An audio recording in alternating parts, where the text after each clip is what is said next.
OG McSkillet, once known as the GOAT of CS YouTube, one of the craziest collectors, but later known as the guy with the McLaren. Now, regardless of what people think of him, today we're going to be looking at the lost skins of McSkillet.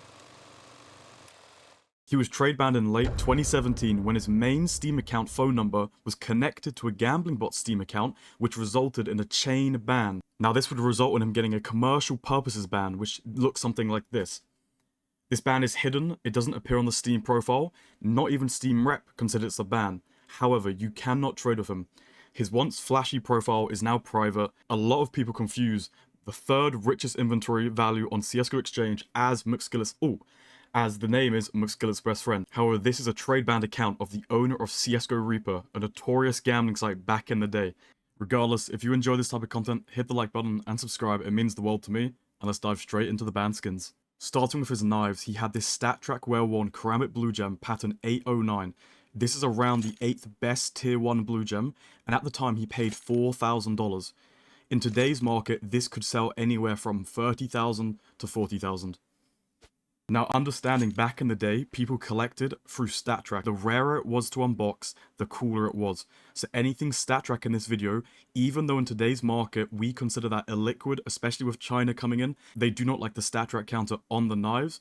The Karambit you can get away with because if you are unaware, the backside on the Karambit is where the StatTrak counter is.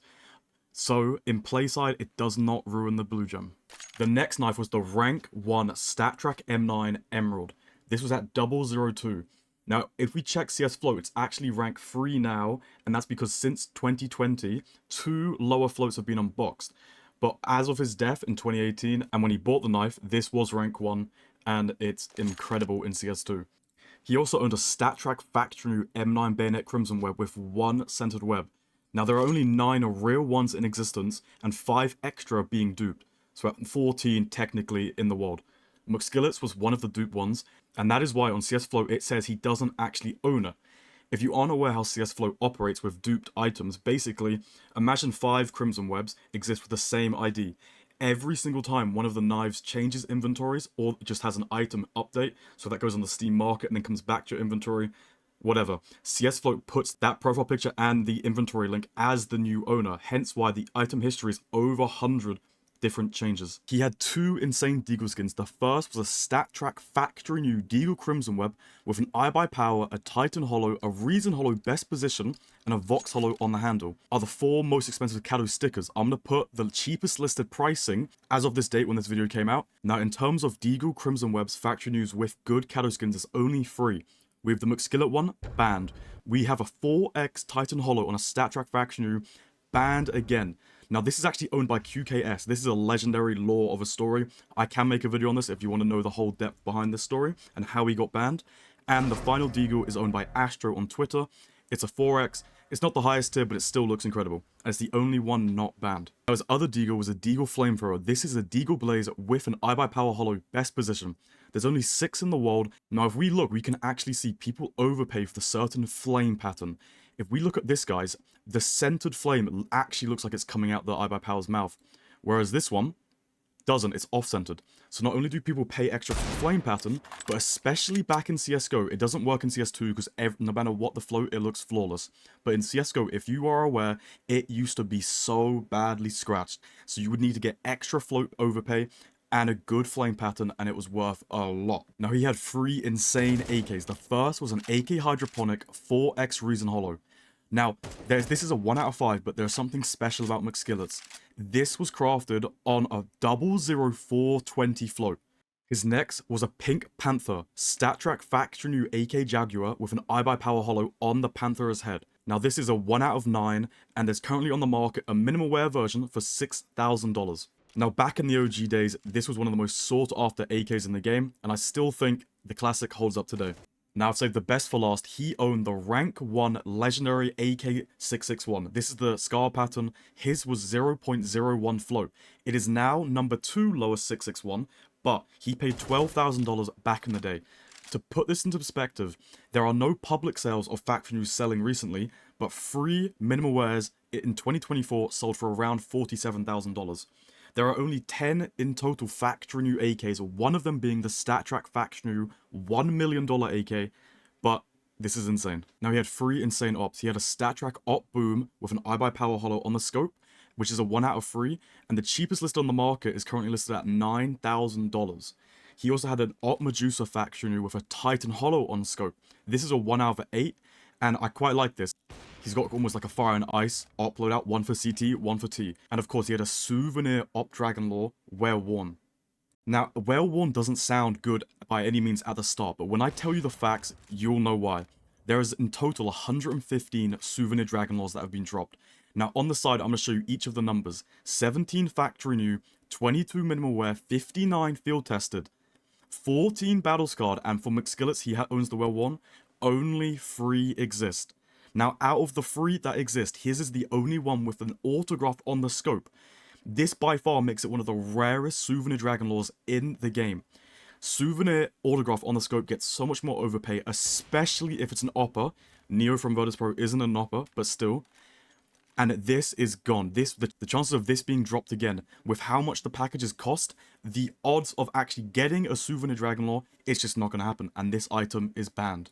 He actually also owned the boostmeister op, the op pink DD-Pat Souvenir from the infamous DreamHack 2014 Fnatic vs LDLC game. Surely, all of Meister is still waiting. The patience game coming. I can spot them coming out of Squeak door as well. He's here. He sees them down there. Straight headshot. They have no idea. Smith's looking confused and dazed, and it's going to be a follow-up headshot. All of Meister. You've got to be kidding me. Now, just to prove how legendary and insane this op skin is, it's from the OG Overpass collection, and to get a normal DreamHack 2014 Overpass package, they go for around 900.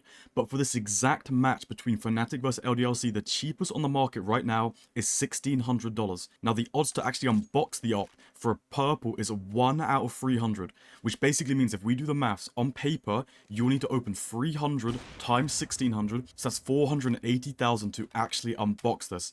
Now, McSkillet isn't the lowest float overall, but it is the lowest float with the best sticker position. All 3 stickers are on the body, so none of the souvenir stickers are on the back position, and one of the golds is on the scope. Now, I personally believe this is the best way to do it, because this is a little bit schizo, but Fnatic was on top of LDLC shooting downwards, so Fnatic on the scope, it makes sense. He had 2 nutty P2000s. This one was a StatTrak Factory P2000 Ocean Foam from the Bravo case, 4x Titan Hollows on it. Insane. He also had this Souvenir iBuyPower foil from a Cato 14 drop. Now, this is incredible because A is the Cato 14. This package alone is around $6,000. That is what Sparkles paid in his video last year for this package. I believe there are 4 left in existence. iBuyPower versus Fnatic. And you need to understand that this is a restricted. The highest thing you can unbox from this package, this souvenir that he owned, is even crazier. This is the iBuyPower against Team Dignitas, formerly known as the Pac-Man craft. Now, the actual placement of this isn't perfect. For the perfect placement, you want the Dignitas first, then the iBuyPower for the full Pac-Man. Regardless, McSkillet applied the crown as well, and this MP7 is banned. These packages do not exist anymore. Sparkles made a video where he burnt the last package, and if I'm correct, he's paid over $8,000 for this. Insane. And this particular MP7, 5, 4, banned. 3, 2, 1. Something sick.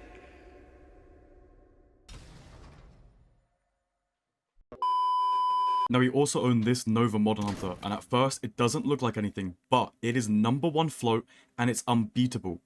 Because of how float caps work and the OG collection Militia collection works, it is impossible to craft that low of a float, as the only input is float capped at 0.06.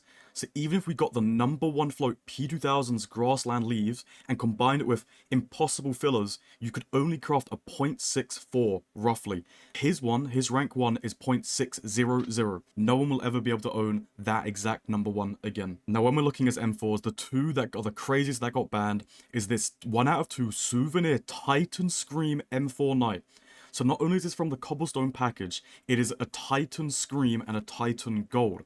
Scream only played in Titan for a short while before Titan had their situation and got banned. Now, this is actually a 1 out of 2. The other one is nuts. It has 2 Titan Hollows, but the McSkillet's version, if we're looking purely at Souvenir version, it is very good. The team logo is on the worst position, and the Titan is best position, and Scream is second best position. McSkillet was actually a heavy all-star souvenir collector and actually unboxer. He unboxed loads of these packages, made multiple videos, but we lost his trio collection. He had the Tech 9, the P250, and a factory M4 Radiation Hazard. all best position with each different autograph, Hiko, Get Right, Shroud. Anyway, lads, now of course, he has loads more items, knives, liquids, all worth a lot of money, but I only wanted to focus on the unique items that we as a community lost, and we will likely never see again, unboxed or crafted. If you enjoyed this video, boys, subscribing and liking genuinely means the world to me. I'm editing, recording all of this stuff myself, and I'm live every single day on Twitch, doing trade-ups, yapping about skins, and free price checks, guys. Come stop by, ask questions, Flary CS on Twitch, and see you next video.